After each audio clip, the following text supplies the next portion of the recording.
It's time for the 49ers Rush podcast.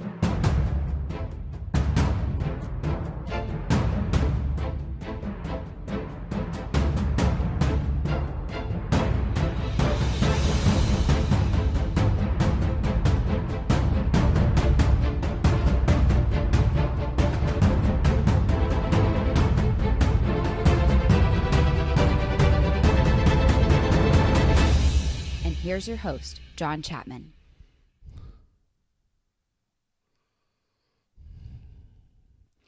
What is up, San Francisco 49ers faithful? Welcome to another episode of the 49ers Rush podcast. I'm your host, as always, John Chapman, and this is going to be a lot of fun. We've got a lot of great things to talk about today, and man, here's the deal. This is the episode of the week, as it always is. This is the scouting report, predictions, keys to the games for the upcoming game, everything that you need to know about the 49ers versus the Falcons, and it's going to be a lot of fun. One, the storylines are numerous.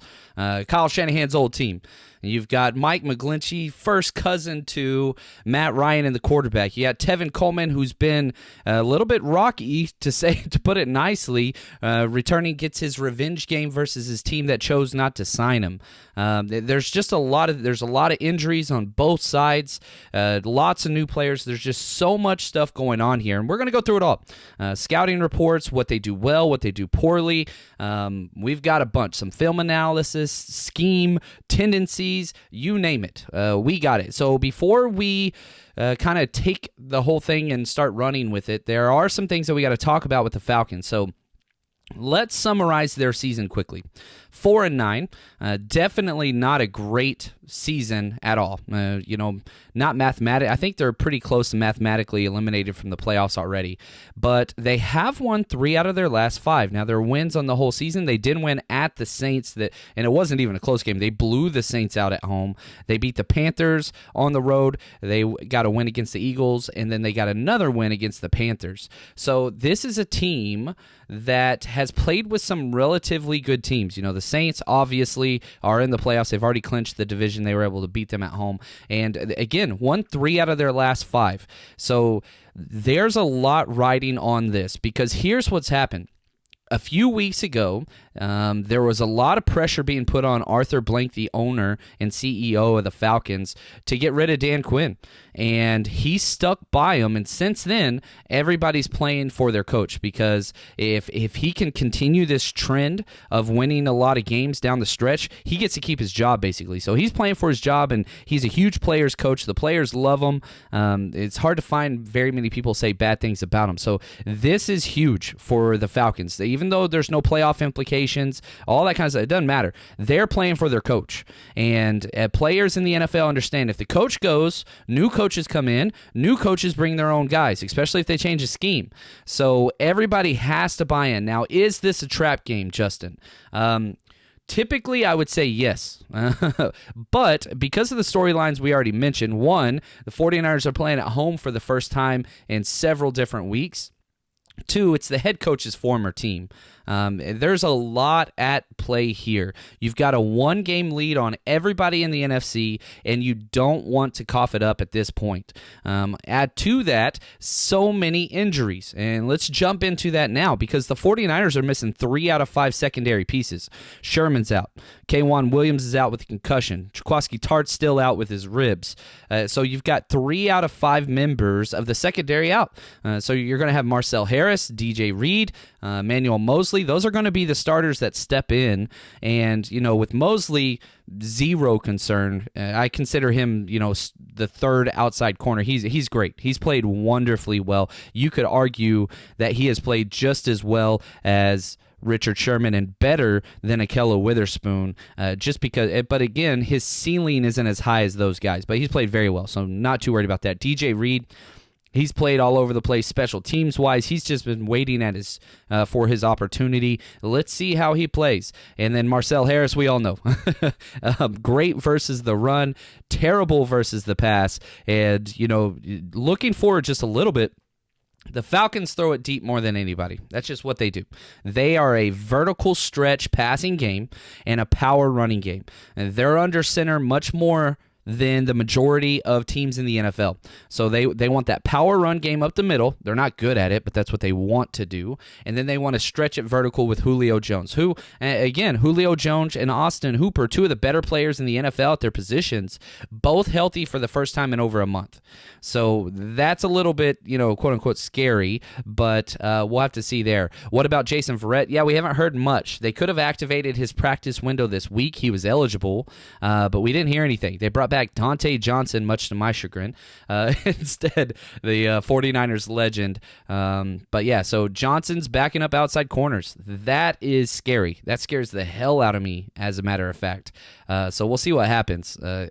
Don't like it, but it's where it is. So now, here's a couple things, because, again, the defensive tackle position, that's rough too, the nose tackle position. DJ Jones is on IR. He is done for the year. Again, that's an 8-week window, so even the Super Bowl is going to be out for him. He is just finished with that ankle, and it's not even the same ankle that he missed time with. It's the different ankle. Just a freak accident. He just got rolled up on. He is done. And also, Julian Taylor's forearm, he's still not back. He's out this game as well. So the 49ers went and activated Kentavious Street, baby Hulk, baby. We drafted him in the 4th round. He's coming off an ACL tear and didn't play at all last year. Comes back, got some snaps in the preseason at the edge position, and they had to put him back on IR right before, or right. He made the initial 53, then they put him on IR for this reason. Now, the thing is, he's coming back not as an edge player, which he played all through college. He is coming back as the interior nose tackle guy. We do not have a defensive lineman active that weighs over 300 pounds this week. I don't know if there's another NFL team that can... I don't know if that's a humble brag or what. We are definitely undersized. Our biggest defensive lineman plays on the edge, and we've got 2 smaller guys that play inside. It's just kind of what it's different. But the good thing is this week, the team is not very strong whenever it comes to running the ball.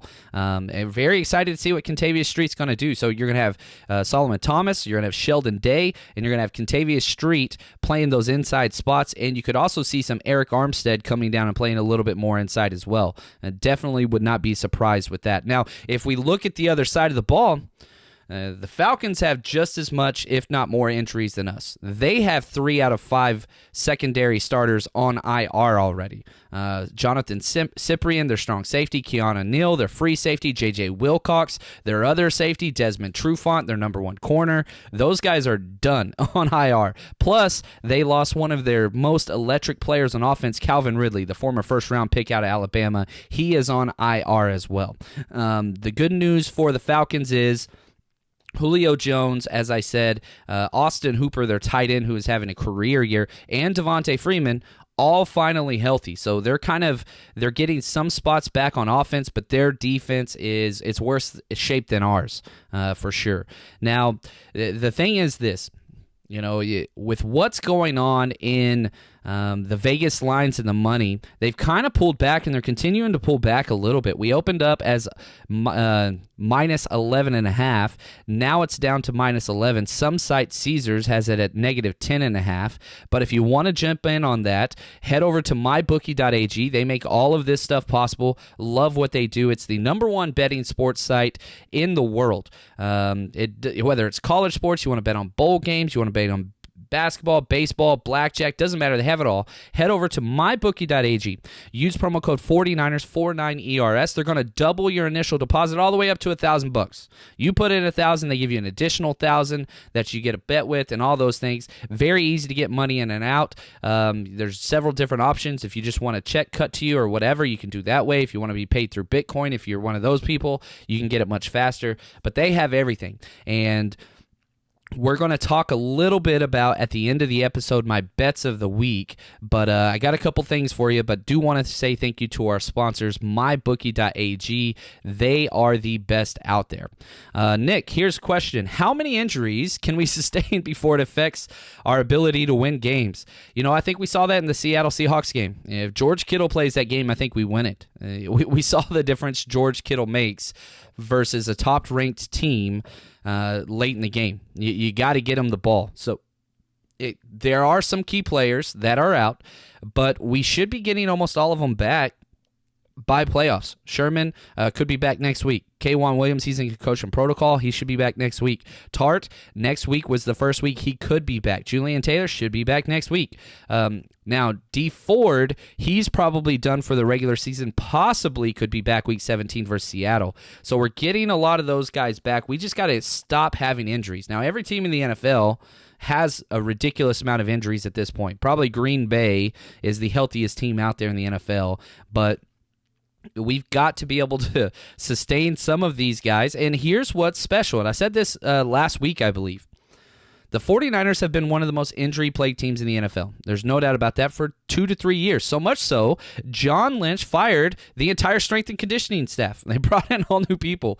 Well, one of the positives about that is we have so much depth. We are literally too deep across the entire field, offense and defense. So the injuries haven't affected us as much as it does other teams because guys have had so much meaningful snaps that they've been able to come in. We still have a safety, Anton Exum, who he started 6 games for us, and he's not getting snaps. We have another linebacker, even though we've already lost one, and Elijah Lee, who he started 4 games for us last year. You're looking at across offensive line, Ben Garland steps in and outplays Western Richburg at center.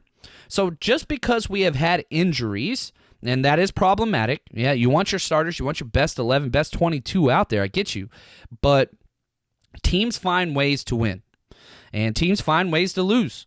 And this 49ers team has been so damn resilient that, again, they've only lost 2 games. One of them was at the time expired at the end of overtime, and one was after time expired during regulation. So you've lost 2 games to 2 top-tier opponents, and we've had a lot of injuries. So it's rough, but this is the NFL, and everybody's got injuries. There's not a team out there without a player on IR. It's a very physical game, as we all know, but I'm excited for the challenge. And whenever you build that depth and you've gone through so much adversity already, the mindset of the team, the coaches, and everybody is next man up. We've seen this before. We've lost both tackles in one damn game, and guess what? We went out and still rushed for over 200 yards. So whenever you have that mindset, and you've seen it happen so many times, you don't get so worried. It sucks, and you want to play for your players and your fallen comrades and all that stuff, but you've already built into your mind like Pavlov's dog, right? We've seen this before, and it's been okay. And so that mindset kind of takes over for you. Do you think the Falcons have a really good game like they did against the Saints? I think we're built very differently than the Saints. The Saints had their best game of the year against us, but still came up short because they're not a complete team. Yeah, when Drew Brees is on, they're almost impossible to beat, but their defense just has so many holes in it. The 49ers are a much more complete team. So we'll have to see, and it's not a divisional game. Divisional games are weird. I don't like betting on them. I really don't, just because they're so unpredictable. Something like that happens all the time. Like if you look at Miami and New England, even during the stretch of Tom Brady's whatever, since he's been there for 18 years, the Miami Dolphins play them better than anybody else in the NFL, and they've been the worst team in the NFL during that stretch. Something happens during division matchups. And so I do not think that this is going to be that close of a game, spoiler alert. I do think that the 49ers match up very, very well with the Falcons. Now, they do have some, Julio Jones at any point could just take over a game, but I don't think that we're going to allow them to do that with our pass rush. Do the current Falcons remind you of the 49ers when Jimmy G first arrived, playing spoiler to better teams? Yeah, it's similar. The problem is the Falcons do have a lot of talent. They just have a terrible offensive line, and that has the 2 things that have ruined the Falcons the past 2 years, ever since Kyle Shanahan left. Bad O-line play, bad secondary play. So you can't run the ball, you can't stop teams from throwing on you. And they're trying to do the 2 opposite things. The Falcons throw the ball more than anybody else in the NFL. They have the most pass attempts. And so if they're going to win a game, it's got to be a track meet. And so even if they get a lead, they can't wind the clock down because they can't run the ball effectively. They just don't do well with that at all. So let's keep going through this. Let's jump into here. The history of this matchup between the 49ers and the Falcons. 49ers lead 47-31 in one tie, so we have a 16-game advantage. Again, as I said, Kyle Shanahan's old team, Tevin Coleman, Ben Garland, Levine Toilolo. Kyle Shanahan brings everybody with him, as we know. Mike McGlinchey, as I said, Matt Ryan's first cousin. There's a lot there. And as I started breaking down film for this team, the Falcons, there's not a lot of things they do well. So let's start talking about their defense, okay? The only thing that ranks in the top 10 out of 20 different measurable stats for the NFL is they are ninth best in rush yards per attempt, allowing over only 4.0 yards per rush. And a lot of that has to do with their defensive interior. They're stacked at their defensive tackles and defensive ends. Grady Jarrett, Tack McKinley. That's the strength of their defense. And they have speed linebackers. Okay, very, very fast, undersized, kind of safety players. A lot of speed, no power. Finesse linebackers is a nice way to put it. And that works really, really well if you're getting after the quarterback and forcing teams to run the ball, but they haven't been able to do that. So, now, their weaknesses, there's so many. You could just go 26th points allowed, 21st yards allowed, the fewest turnovers, 26 turnovers. They've only forced 4 fumbles, which is 30th best in the NFL. First downs, 25th best. You can just keep going on and on. They're not good at anything. They allow 43% conversion rate on third downs and 50% on fourth downs. So they're allowing teams to extend drives with ease. There's just not a lot of things they do. They don't blitz very often if we jump into their tendencies. They blitz 7 times versus Panthers, 13 versus Saints, 10 versus Bucks. That's on the low end of the NFL spectrum. So, we played a team. The team that blitzes the most is the Ravens. The team that blitzes the least, pretty close to the Falcons. They're at that bottom tier. Now, there are, excuse me, there are some players that you can exploit all over this defense. The whole entire secondary is a mess with injuries, and, there's a lot there. Isaiah Oliver, the cornerback who actually came right after Akello Witherspoon, kind of very similar, 6'3" type corner. I remember judging him out of college, very, very similar to Akello Witherspoon. Took his job in college once Akello was drafted. 7 penalties and 3 touchdowns allowed with 0 interceptions on the year. A lot of teams are picking on him just because he's a tall, kind of big, not finesse corner is what I would say, and he hasn't done well.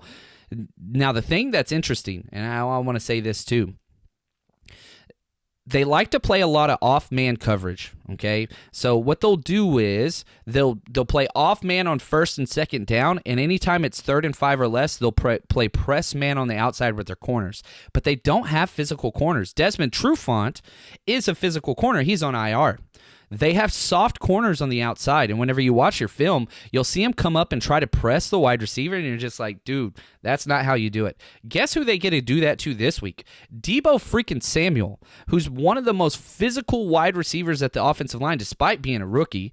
He's at the very top and forcing missed tackles, yards after catch, all those things. He is physical, so we're going to see, I can't wait for them to do this, once we get into like 3rd and 4 or 3rd and 5 for the first time, and they come up and press them. Kyle Shanahan's going to motion out a few different, probably a double motion to get the linebackers on the other side and just open up a huge gap inside, and you're going to see a huge slant. It's happening. I don't care.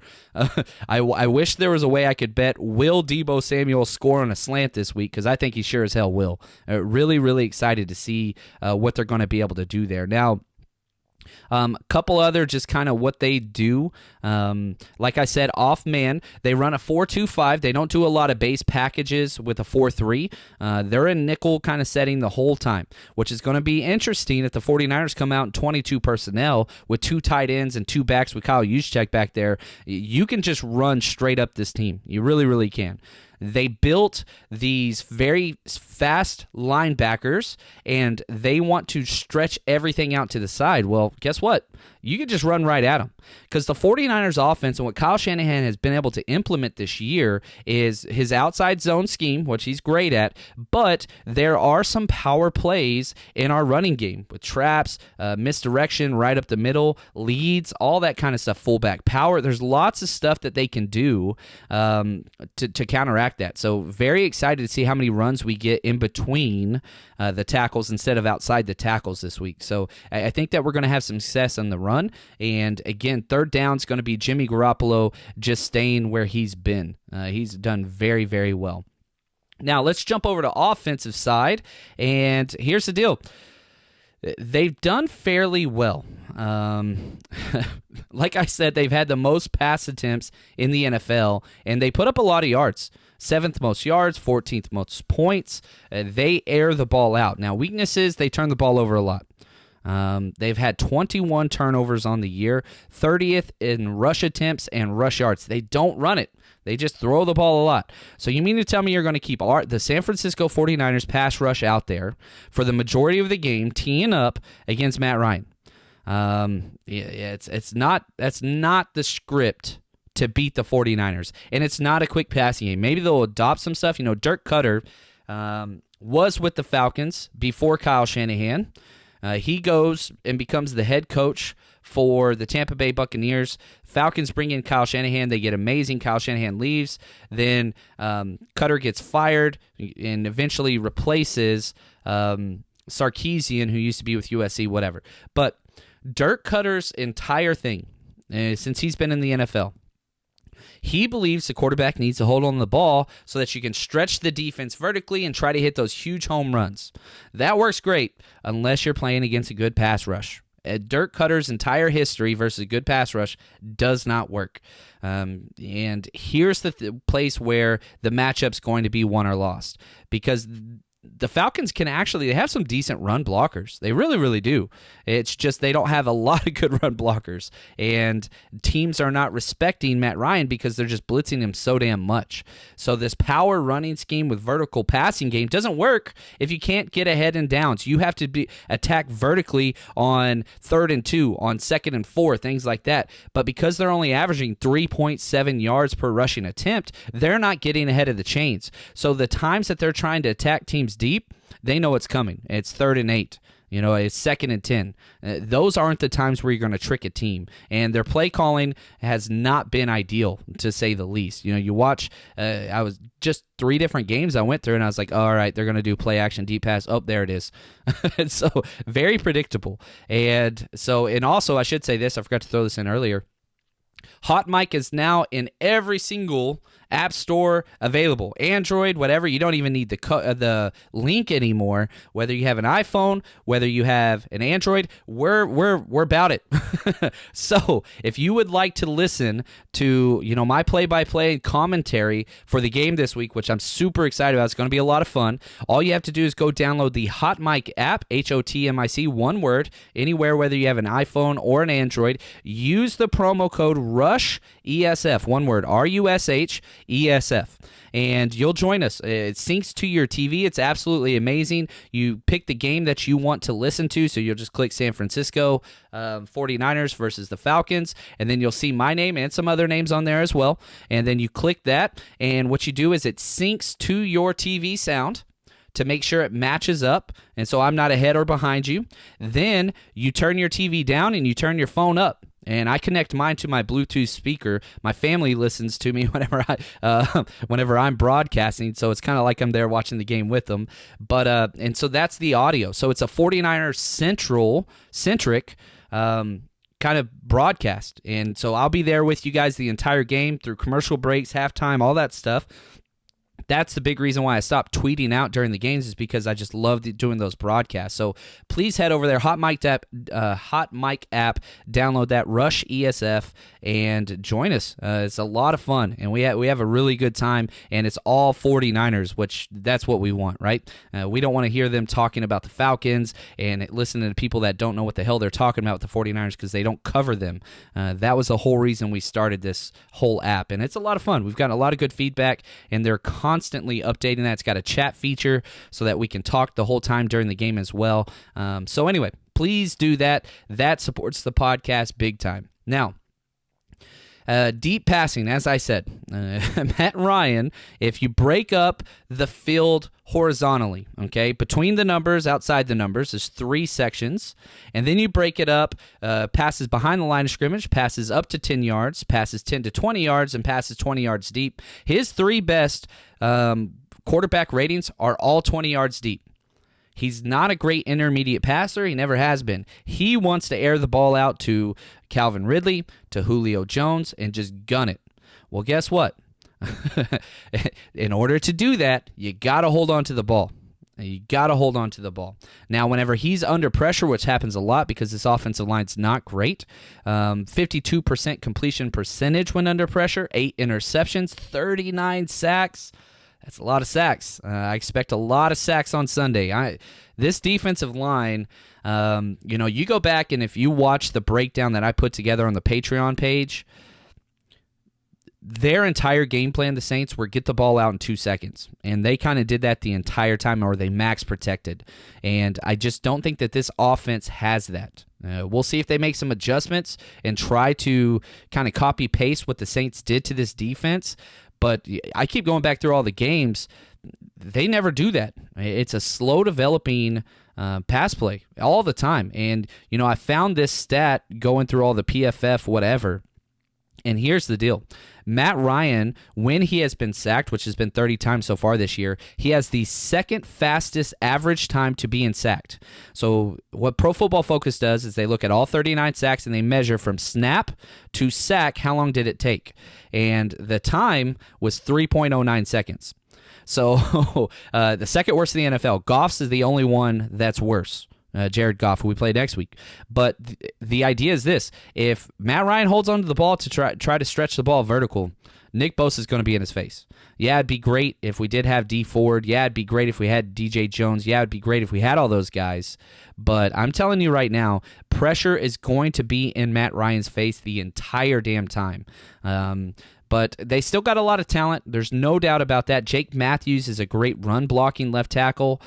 He's not the best whenever you look at pass protection, and they love running the ball off of Jake Matthews, left tackle. They have 11 more rushes behind him than anybody else on their team. They love running off the defensive right side. So curious to see how that's going to go. Obviously, you have to watch out for Julio Jones. You can make the argument, top wide receiver in the league every single year, already over 1,000 yards, 4 touchdowns. Austin Hooper, 640 yards, 6 touchdowns. In the red zone, they like to go at Hooper, so that's something to pay attention to. And we'll have to see what happens there. Now, there are definitely some things that we can go after, because Caleb McGarry, their right tackle, he's allowed 40 pressures and 11 sacks on his own. So curious to see where Nick Bosa is going to be lining up, because if he's at the defensive right end spot, he's going against Jake Matthews. That's going to be a fun matchup to watch. That's best on best. But they've been switching Bosa a lot lately. Caleb McGarry has not played well. The O-line has 52 penalties against them. They are a very heavy penalized team, and if they get backed up, say they jump off sides or get some holding calls and they get in 3rd and long, it's going to be scary stuff. Really excited about this game just because the matchup's good, and I really do think that the 49ers are going to just finally have one of those games, kind of like we did versus the Packers, where you just come out and you prove to everybody how good you are. We'll see what's happening with that. Nick, is the 49ers' only playoff scenario the 1st seed or the 5th seed? So here's the deal. If we lose, let's just say we lose out, just for the sake of this question, right? We're 11-2. We would be 11-4. That would put us at the 3 seed at work, 3 or 5 seed. Yeah. So we could be 1st, 2nd, 3rd, or 5th seed. We can't be 6th. If the Rams lose one game or we win one game, that's the only way, because we still technically have not clinched a playoff spot. The Rams just have to lose one game. We just have to win one game. So 1st, 2nd, 3rd, we can do all those theoretically. If us and the Seahawks lose out, we would still win our division, but the record for the Saints would pass us in seeding. The record for Green Bay Packers would pass us, but all likelihood, it's going to be 1st, 2nd, or 5th. That's a possibility. Now, we would have to lose 2 games and win the division, and the Packers would have to win out because we own the tiebreaker versus the Saints. We own the tiebreaker versus the Packers, but that could happen. But yeah, it's going to be 1st or 5th. I would say 75% likely 1st seed or 5th seed, and it's going to come down to that week 17. Now, because the Rams beat the Seahawks last week, we still have one game we can lose. The only game we cannot lose is to the Seahawks. So if we lose this week to the Falcons but beat the Seahawks, we'd be the number 1 seed. If we win against the Seahawks and the Rams, then lose to the Seahawks, I think I said that wrong. If we win versus the Falcons and the Rams but lose to the Seahawks, then we would be the 5 seed if they won out, because then they'd own the 2-0 tiebreaker against us. So that is correct. How do you think Street will do? I don't know. Street hasn't played meaningful football in 2 years, and training camp and all the, preseason, he was on the outside. He was on the outside. So this is going to be a new thing. Now, you do have to say, Baby Hulk, Contavious Street, he's strong as hell. Probably the strongest person on the team, and I don't even think that's up for debate, to be honest with you. He is a freak. So if he plays with good leverage and can just not get blown off the ball, that's all we need. We just need him to stay in his gap. That's it. Yeah, John, just give in. You love Dante Johnson. No, I don't. Now, he's the biggest boom or bust cornerback in the history of the 49ers, but he does get his hands on a lot of balls, which is a weird phrase. And speaking of balls, manscaped.com. Love these guys. Support for the 49ers Rush podcast comes from manscaped.com. So if you want to fix your nether region, your family jewels, if you will, man, it's 2019. Get clean down there. Go get yourself some grooming. You don't want to use the same type of stuff you use on your face. You don't want to use the same razor. There's now places out there that specialize in this. And if you head to manscaped.com, use promo code 49ers, 49ERS, they're going to give you 20% off whatever you purchase. They're going to give you free shipping. And if you buy one of their packages, they're going to throw in boxers, a carrying case for all your toiletries, and a t-shirt. So head over to manscaped.com. They are the best in male grooming and waterproof technology on all their equipment, and it cannot cut you. So it's safe, it's fast, and it's just an awesome product. Manscaped.com. Use promo code 49ERS.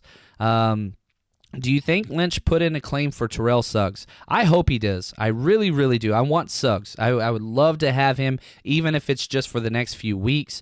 But we'll have to see what happens, because we are 31st whenever it comes to waiver wire claims. So you've got to have 30 teams pass on them, then us get them. And if we do get them, who do we release? That's another part. I think Valaluga would be the guy that would go. But yes, I do want Terrell Suggs. He's great in the run game, and he's a guy that you could just have for 10-plus snaps or a backup role. And I do love that the Arizona Cardinals let him go. I thought that was a really cool, classy move, because this is probably his last season ever, and he wants to go try to play in the playoffs and win a championship, and so you release him, and hopefully a playoff team picks him up. We'll see if like a douchebag team like the Miami Dolphins gets him or something, but we'll just have to see what happens there. So here we go. A couple of other things. Predict who we will play in the divisional round, the NFC Championship game, and Super Bowl. I love your optimism, and hell yeah. So here's what I would say. The 49ers, because the playoff seedings rearrange each week. So you would play the lowest seed, okay? So I do think the 49ers end up as the number 1 seed in the NFC. I do believe that. Now, the NFC East, Cowboys or Philly, whoever makes it out of that, they're going to be hosting the game, and I think they're going to win. I really, really do. I think they're going to, not against the 49ers, but I could see them just winning one game, and here's the reason why. They're going to do just enough to keep Jason Garrett because they're the Cowboys. So I think they win the wild card round and move on, which means we would play whoever out of the 3-6 matchup, which I think will be the Green Bay Packers. So I think the Green Bay Packers travel to San Francisco for the first divisional round playoff. We saw how that went. I don't think that there's any chance the Packers can beat us. They are, Aaron Rodgers great, but we match up well. So I think we win that. And then it's going to be Cowboys versus the Saints, and I think the Saints win that handily. And the football gods, we need to see that game again. 49ers versus Saints for the NFC Championship, hell yeah. And this time it's played on our turf, and I like that. So I got the 49ers winning, and on the other side, everybody's saying Ravens. It seems like they're running away with it. I think the two prominent contenders, and I might get upset. Some people might get upset with me. I think it's going to be Chiefs and Ravens. I think that's what it's going to be. And I think the Ravens are the better team. So 49ers get to play back both the teams that they had just great games with, the Saints and against the Ravens in the Super Bowl. Heck yeah, let's get a rematch, baby. I'm all about that. And of course, 49ers win. Not close. They get their adjustments made. They learned how to get the ball out of Lamar Jackson's hands late in the game, and you make them throw the ball and you win it. All right, who has more potential, Isaiah Oliver or Witherspoon does big time?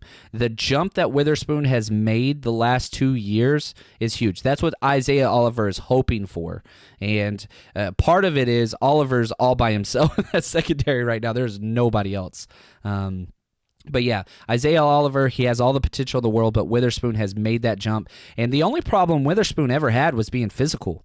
And he finally hit that stage where he started to hit. All right, let's jump now into my favorite part of the podcast. Really, really excited about this. And this is the prediction and keys to the game. Love this. All right. First off on defense, as I said, Matt Ryan has the second quickest time to being sacked while in the pocket at 3.09 seconds. Goff's the only one. And so if the Falcons are going to try to attack deep, it's going to get ugly quick. I think that it could. I think there could be several different sacks. So unless they try to copy and paste what the Saints did and getting the ball out quick, which you've never seen them do, I'm looking for 4 sacks minimum by this defense. I think they're going to get hit. Now, the only way that they can move the ball against this defense consistently throughout the game, now they could have big plays with Julio Jones and Hooper at any point, is they have to attack Marcel Harris. Now, I do expect a little bit of a quicker leash on Marcel Harris. I really, really do. Because it seemed like last week they were rotating safeties. Marcel Harris was playing free safety just as much as strong. And Harris is great versus the run. But I do think that we could see Tarvarius Moore get some snaps in here. You pivot Jimmy Ward to the strong safety position, quote unquote, even though they're doing this back and forth kind of two safety movement. But I think we could see, if things get bad for the 49ers defense, Tarvarius Moore getting some snaps out there, which I would like to see. I do like Marcel Harris. I'm not trying to rain on his parade. He just struggles in pass protection. And he's had several games in his short career where he has given up several touchdowns in one game. So that's something that we've got to see. But I expect 4 sacks minimum on defense. Offensively, I can't wait. Again, as I talked about, the goal of the Falcons' defense is to play off-man coverage early and in passing situations, and then once it gets third and short, they want to play press man. I can't wait till they try to play press man with Isaiah Oliver against Deebo Samuel. I'm very, very excited. I'm telling you right now, Deebo, he might not have a lot of catches. He might not have a lot of carries, might not have a lot of yards. He is going to come up huge on third down this week. I love it. And I really do hope, this is another thing I want to happen too. I want Tevin Coleman to get a lot of work against his old team. I think that this is the type of game where you find out exactly what this kid can bring to your team. Now, Raheem Mostert seems to be the 1A running back. Breida, absolutely amazing all the time. But why not see if Tevin Coleman can respond? This is the game that has the writing on the wall where, look, you're playing against a team that drafted you. You know everybody on that team, and they chose not to resign you. Did they make the right call? Because right now it's looking like they did. And you're in jeopardy, Tevin, of losing your spot as a premier or even a role player in this offense and just being a backup. So now's the time to put up. And in a game like this that you're supposed to win handedly, again, we're 10.5-point favorites according to my bookie. You need to go do something. And if we jump out to a big lead, I want Tevin Coleman getting a lot of second half work. I want him to get 15 carries in this game unless we're behind. If it's close or if we're ahead, I want Tevin Coleman getting some work, and I've never said that.